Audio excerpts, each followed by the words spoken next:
Hi అండి, welcome back to our channel pear cooking and blogs. ఈ రోజు మన ఛానల్లో ఒక మంచి స్వీట్ రెసిపీ అయితే చేసుకున్నాము. రోజు కర్రీసే మనం ఎక్కువగా పోస్ట్ చేసుకుంటున్నాం కదండి. ఈ రోజు ఎందుకు మన సబ్స్క్రైబర్స్ అందరి కోసం స్వీట్ చేయాలని సో ఈ రోజు ఒక మంచి స్వీట్ రెసిపీతో మీ ముందుకు వచ్చేసాం. ఆ స్వీట్ రెసిపీ ఏంటో మనం ఇప్పుడైతే తెలుసుకుందాం. ఏం లేదు అత్తయ్య, నువ్వు నాకు మాల్పూరి ఎలా చేయాలో నేర్పించే కదా, మన సబ్స్క్రైబర్ తీసుకోవడం చూపిద్దాం అని చేద్దాం అనుకుంటున్నాను అనమాట. ఓకే. మా అత్తయ్య లేట్ అయ్యారు అనమాట, సో స్టార్ట్ చేసేసాను. ఇప్పుడైతే మాల్పూరి స్టార్ట్ చేసేసుకుందాం. ఈ మాల్పూరి నాకు పెళ్ళైన కొత్తలోనే మా అత్తయ్య గారు చేసి పెట్టారు అనమాట. అప్పుడు నాకు మాల్పూరి అది ఏం తెలియదు. ఫస్ట్ ఆవిడ చేసిందే తిన్నాను అనమాట. నాకు చాలా బాగా నచ్చింది. అప్పటి నుంచి అప్పుడప్పుడు చేసుకొని తింటా ఉంటాము. సో ఇప్పుడు ఆ మాల్పూరి ఎలా చేసుకుంటాము మీకైతే చేసి చూపిస్తాను అనమాట. ఫస్ట్ ఇలాగా స్టవ్ ఆన్ చేసేసుకుంటాం. ఇందులో నేను పాలు ఫుల్ క్రీమ్ మిల్క్ తీసుకున్నాము. 1 లీటర్ పాలు వేసుకున్నాం అనమాట. ఫస్ట్ నెయ్యి వేసుకోవాలండి. నెయ్యి వేసుకున్నాం.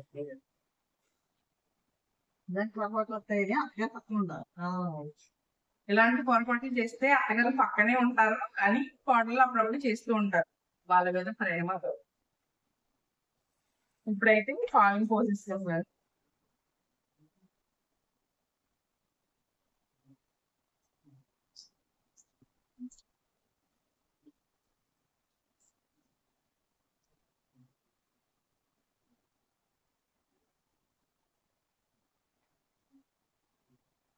ఇలా పాలు పోసేసుకున్నాం కదండి, కేవలం హై ఫ్లేమ్ మీదే చేసుకోవాలన్నమాట మనం ఈ కోవా.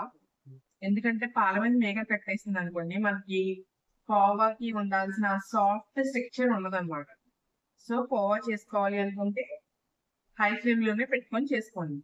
ఎస్పెషల్లీ ఇది పచ్చి కోవా ఏ స్ట్రక్చర్ లో ఉంటుందో ఆ స్ట్రక్చర్ లోకి రావాలనుకుంటున్నారు, సాఫ్ట్ గా ఉండాలి. సో మీరు సిమ్ లో పెట్టి చేసుకున్నారు అనుకోండి, పైన మేగలు కలుగుతుంది కదా, సో ఫ్యాట్ అంతా ఒక చోటకి చేరిపోతుంది.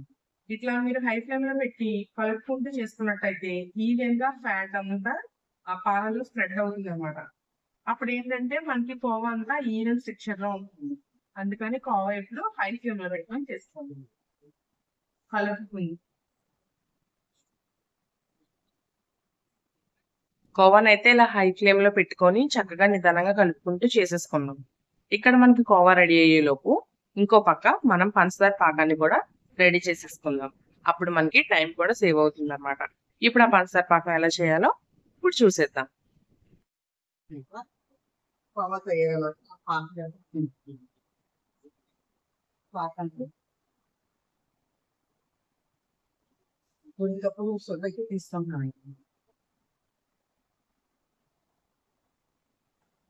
ఏంటంటే చీమ పక్కన ఉంటుందో లావు మొదలు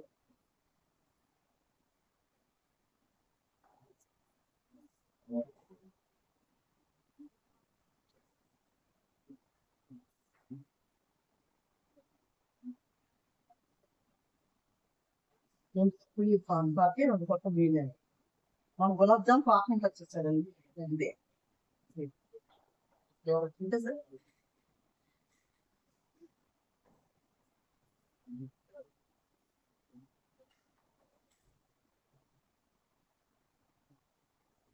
ఇక్కడ పంచదార పాకం ఉడుకుతుంది కదండి. ఈ లోపు మనకి కోవా ఎంతవరకు వచ్చిందో చూద్దాం. ఇలా హై ఫ్లేమ్ లోనే చేసుకోండి. అలా చేసుకుంటేనే నేను ముందు చెప్పినట్టు మనకి కోవా అనేది కరెక్ట్ కన్సిస్టెన్సీలో వస్తుంది అనమాట. ఇలా తిప్పుతూనే ఉండాలి. తిప్పుతూ ఉంటేనే మనకి కోవా బాగా వస్తుంది. మనకి ఇలా అంచులమ్మట అంటుకుంటుంది కదండి, అంటుకున్నది కూడా మధ్య మధ్యలో ఇలా తీసేసుకుంటూ కలుపుకోవాలన్నమాట. ఇప్పుడు పంచదార పాకం ఎంతవరకు వచ్చిందో మనం అయితే చూసేద్దాం. చూసారు కదా, ఇలా ఒక్క మరుగు మరగాలన్నమాట. ఎక్కువసేపు మరగక్కర్లేదు. ఇలా మరుగుతున్నప్పుడు మనం యాలక్కాయ పొడి అయితే వేసుకుందాం. ఇందులో కొంచెం యాలక్కాయ పొడి అయితే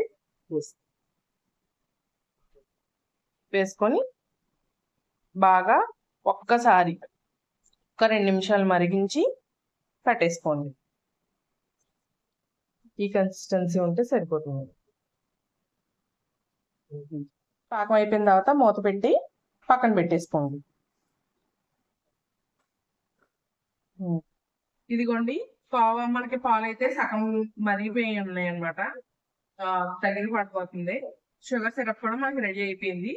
ఇప్పుడైతే మనం పిండి కూడా కలిపేస్తా అంటున్నారు అత్తయ్య గారు. ఒక అరగంట పిండి నానాలంట. సో ఇప్పుడు పిండి కూడా కలిపేసుకొని పక్కన పెట్టేసుకుంటే మనకు కోవా అయ్యే టైంకి పిండి కూడా నానిపోతుంది అనమాట. వెంటనే మనం పూరి అయితే వేసేసుకోవచ్చు. సో ఇప్పుడు ఆ పిండి ఏ కొలతలతో కలుపుకోవాలో, అసలు ఏ పిండి కలుపుకోవాలో ఇప్పుడైతే చూద్దాం. ఇప్పుడు పిండి కోసం 2 కప్పుల గోధుమ పిండిని అయితే వేస్తున్నారండి.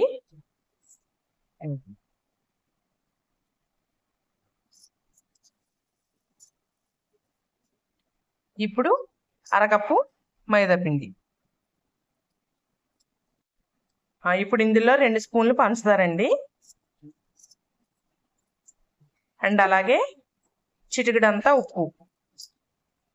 ఏ స్వీట్స్ అన్నా చిటికెడంత ఉప్పు వేస్తే మనకి టేస్ట్ బాగా వస్తుంది అనమాట.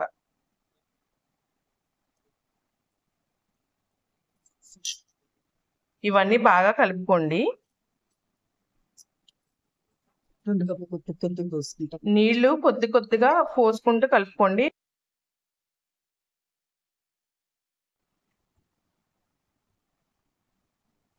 చూసారు కదా, పిండి ఎక్కడ ఉండలు లేకుండా ఇలా వీడియోలో చూపించే కన్సిస్టెన్సీ, అంటే మనకి దోశ బ్యాటర్ లా ఉండాలన్నమాట.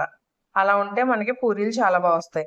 ఒకవేళ పిండి పలచగా ఉన్నా లేదంటే చిక్కగా ఉన్నా మనకు పూరీలు సరిగ్గా రావు. కరెక్ట్ కన్సిస్టెన్సీలో కలుపుకోండి. ఇప్పుడు మనం పిండిని సిద్ధం చేసుకున్నాం కదండి. కోవా ఎంతవరకు ఉడికిందో ఇప్పుడైతే మనం చూద్దాం. చూసారు కదా, మనకి కోవా కూడా దగ్గర పడిపోతుంది. ఇప్పుడు ఈ కన్సిస్టెన్సీలోనే మనం ఒక 3 నుంచి 4 టీ స్పూన్స్ వరకు షుగర్ని అయితే యాడ్ చేసుకుంటున్నాం అనమాట. ఇంకా స్పూన్ వేసి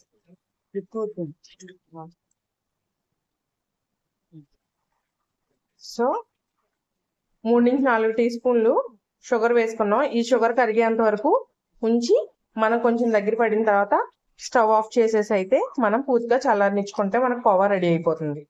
షుగర్ వేసాక కొంచెం పలచబడ్డది చూడండి. సో దానికోసమే మనం కొంచెం దగ్గరికి ఎగరనిస్తున్నాం అనమాట. ఈ కన్సిస్టెన్సీలో కనుక మనం పూరికి దించేసుకున్నట్టయితే మనం పూరీలో పెట్టుకున్నప్పటికీ మనకి కన్సిస్టెన్సీ అనేది కరెక్ట్ గా ఉంటుంది. ఇప్పుడు ఇందులో కొద్దిగా యాలక్కాయ పొడిని కూడా వేసేసుకుందాం.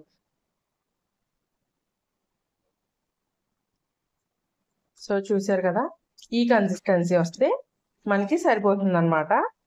మనకు కోవా రెడీ అయిపోయినట్టే. ఈ కోవా ఇలా ఉడుకుతున్నప్పుడు కొంచెం జాగ్రత్తగా ఉండండి. ఒంటి మీద తుల్లితే మాత్రం చాలా వేడిగా ఉంటుంది. చిన్నపిల్లల్ని ఎస్పెషల్గా దూరంగా ఉంచండి. అంతేనండి. స్టవ్ ఆఫ్ చేసి ఇలా పక్కన పెట్టేసుకుంటే మనకి కోవా రెడీ అయిపోయినట్టే.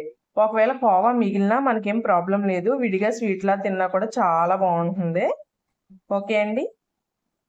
ఇప్పుడు మనం పూరీలు ఎలా వేసుకోవాలో చూద్దాం. అదండి, మనకి పాక రెడీ అయిపోయింది. ఇక్కడ కోవా రెడీగా ఉంది. ఇప్పుడు పూరి వేసుకుంటాం అనమాట. పూరి బ్యాటర్ కన్సిస్టెన్సీ ఎలా ఉండాలో అంటే మనకు కాసేపు నానింది కదండి.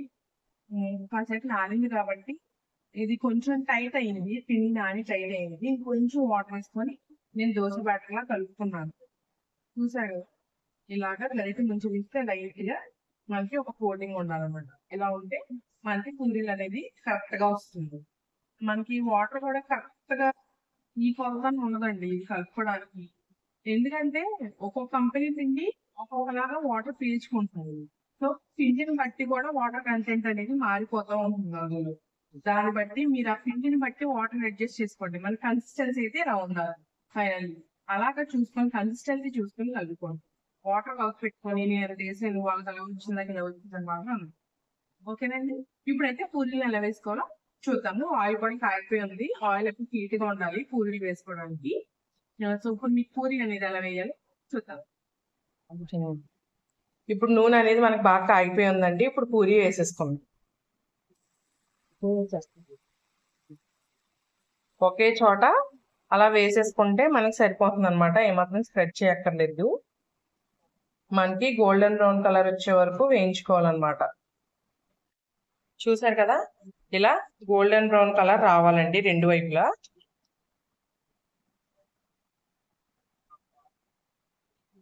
ఇలాగా 2 గరిటెలతో ఒత్తుకొని పాకలను అయితే వేసేసుకోవాలి. పాకంలో ఒక 30 సెకండ్స్ వరకు ఉంచుకోవాలండి రెండు వైపులా. ఇలానే మిగిలిన పూరీలు కూడా వేసేసుకోవాలన్నమాట.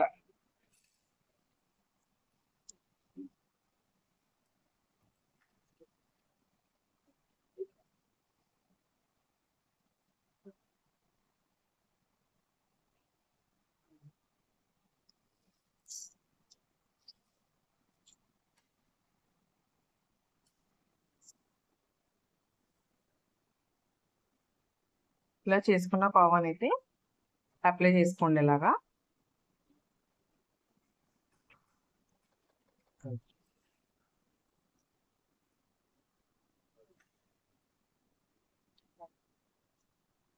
చూసారు కదా, tasty tasty malai puri ready అయిపోయింది అనమాట.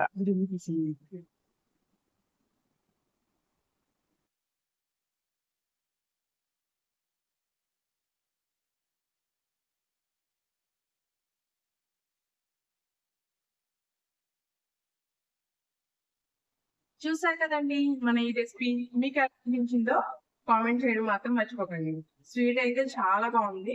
కాకపోతే ఇప్పుడు నైట్ చాలా లేట్ అయిపోయింది అనమాట. అత్తయ్య గారు కూడా అలసిపోయి డ్రెస్ చేంజ్ చేసుకోవడానికి వెళ్ళిపోయారు. సో అందుకే నేను ఒకదాన్ని నేను వీడియో చేస్తున్నాను.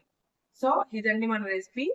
టేస్ట్ అయితే చాలా బాగుంటుంది. జ్యూసీగా బయట స్వీట్ షాప్స్ లో దొరికేలాగే మనకి అంత టేస్ట్ ఉంటుంది అనమాట. మీరు కూడా ఖచ్చితంగా మన టిఫిన్ టిప్స్ ఫాలో అవ్వు మీ ఇంట్లో ట్రై చేయండి. అండ్ అలాగే మీకు ఎలా కుదిరిందో కామెంట్ సెక్షన్ అయితే కామెంట్ చేయండి. అండ్ అంతేకాకుండా మన ఛానల్ సబ్స్క్రైబ్ చేసి మన వీడియోస్ ని లైక్ చేయండి. మీ ఫ్రెండ్స్ అండ్ ఫ్యామిలీస్ తో షేర్ చేసి మన ఛానల్ ని సపోర్ట్ చేయండి. అండ్ అంతేకాకుండా పక్కనే ఉన్న బెల్ ఐకాన్ క్లిక్ చేయడం మాత్రం మర్చిపోకండి.